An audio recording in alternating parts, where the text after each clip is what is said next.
ang mabuting balita ng ating kaligtasan. Pinupuri ka namin Panginoon.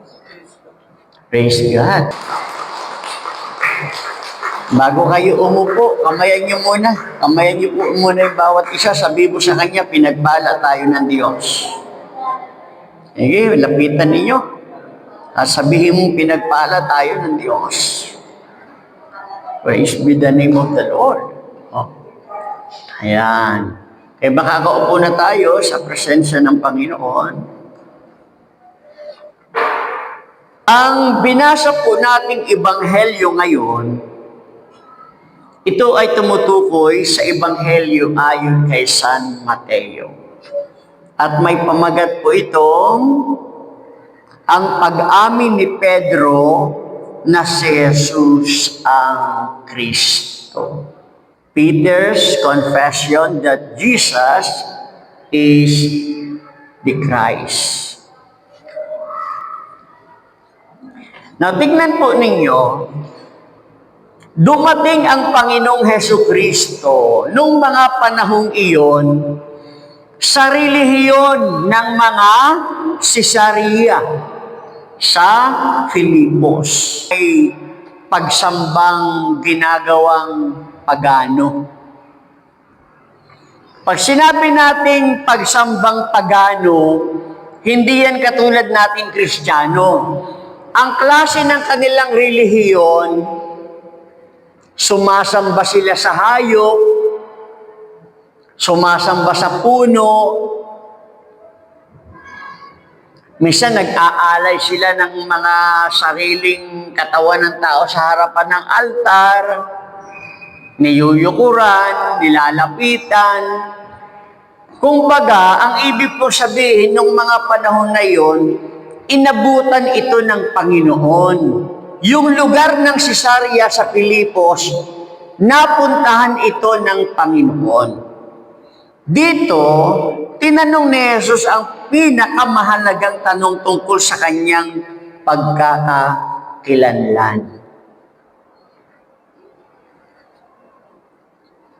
At ang katotohanan ay kung ano ang sinasabi ng tao at kung ano naman ang paniniwala ng mga alagad kay Kristo. Ulitin ko, ang pinuntahan ni Jesus na lugar, kinausap niya yung kanyang mga alagad. Sino daw ba ako? Sabi ng Panginoon. Diyan sa mga tao na yan. At kayo naman, sino ako? O yun. Yun po yung nangyari nung mga panahon na iyon. Now, tingnan po ninyo, ang bahaging ito ay nagpapakita ng puso ng pananampalataya at pundasyon ng simbahan.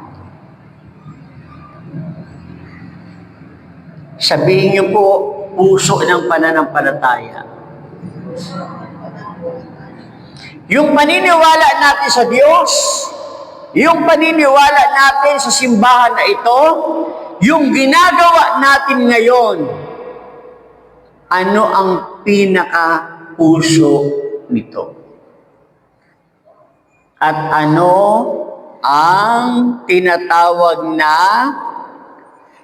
pundasyon ng simbahan? Tingnan po natin itong number 1 na ito, yung question about people's opinion. Yung tanong sa mga tao kung sino nga ba si Jesus sa verse 13 hanggang 14. At question for the disciples and Peter's confession. Tinanong din ng Panginoon ng kanyang mga alagad, kayo naman, sino naman ako sa inyo? Agad na sumagot si Pedro dito po sa verse 15 and 16. Ikaw ang Kristo, ang anak ng Diyos na buhay. Ito po yung buong katotohanan na si Jesus ay Kristo. Ang ibig kong sabihin ng Kristo ay anak ng Diyos, Mesiyas, tagapagligtas. Kung hindi siya tagapagligtas, ang pangalan lang niya ay Jesus. Pwede maging Jesus na taga-GMA. Hallelujah! Yun. Baka yun ang kilala nyo na Jesus. Pwede rin Jesus na si Figueres. Jesus din yun. Pero itong Jesus na ito ay Kristo. Kaya sa ating buhay paglilingkod, napakahalagang maintindihan natin sino si Kristo sa buhay natin. Listen po. Ang nakakaalam lang na si Kristo ay Panginoon na tagapagligtas, tunay na tao at tunay na Diyos, ang nakakaalam lang ang Ama at ang Anak. Kaya sino man ang may kaalaman tungkol sa si Kristo ay tunay na tao, tunay na Diyos, tagapagligtas at ating Panginoon, walang ibang nagturo niyan kundi ang Amang nasa langit. Purihin.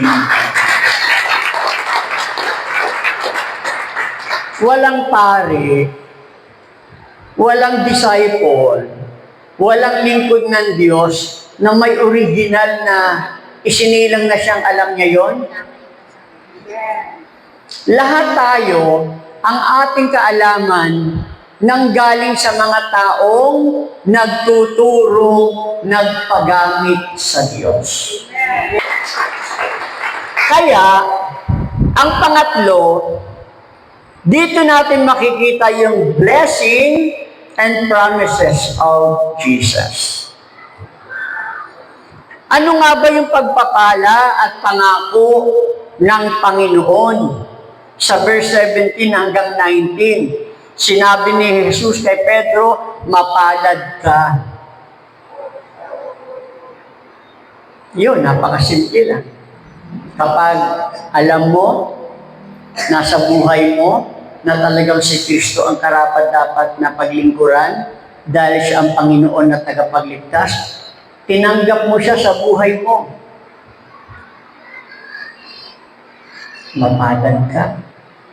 Dahil ito din ang ginamit ni Jesus kay Pedro.